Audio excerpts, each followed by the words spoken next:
On page 81, he talks about the distribution of wealth. And a lot of people make already the mistake when they're thinking about these issues such as wealth or goods and services. They think that everyone owns everything. All the stuff in the world, including your clothes, are owned by the society, and we then can alter the distribution or the share of all these goods amongst all people. That already is a wrong way of thinking about it. You're gonna take the clothes off people too and redistribute it. Like such nonsense. It's not a proper way of thinking about wealth, as if it's already socialized, that it's already to be distributed or to be owned and then distributed by other people. So like when they talk about inequality, for example, they'll just simply say that, well, I don't know, like what, 20% of all, 1% of all the population owns, I don't know, whatever percent of the wealth,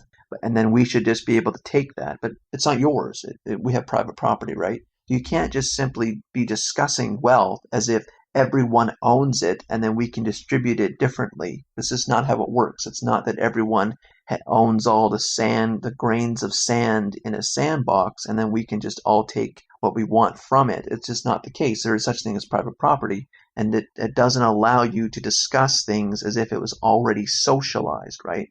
So what Mises says here on page 81, he says, with regard to the distribution of this wealth, it is nonsensical to refer to an allegedly divine or natural principle of justice. What matters is not the allocation of portions out of a fund presented by man to nature, or presented to man by nature.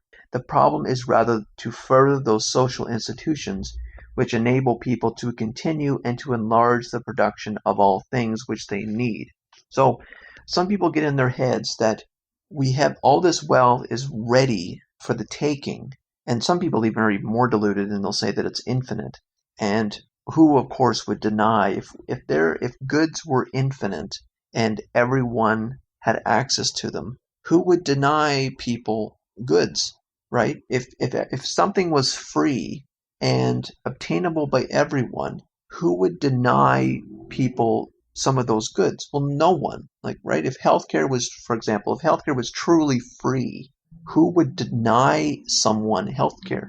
Well, no one. But that's a fantasy. That's nonsense. That's not the universe. And we need to just talk about how things are in the real world, not some nonsense like that. In the real world, goods and services are scarce. They are not readily accessible. They require someone or a group or a company to go and get it and extract it and turn it into a usable form. It's not as if these things can just be simply distributed because they're not available in the first place. So it's improper to think about these things as if everyone can just grab, everyone has a bucket. Think of this strange fantasy, right? Of everyone in the world standing around the sides of a sandbox, and everyone already has a bucket. Where do they get it from? Who knows? And we all can just dip our bucket into the sandbox and take our allocated amount of sand. How did the sand get there? We have no idea. It's a fantasy. It's nonsense, and it's improper economic. It's not even economic reasoning. It's just nonsense. So we have to deal with the real world here. Goods are not freely available, and they must be obtained through certain means.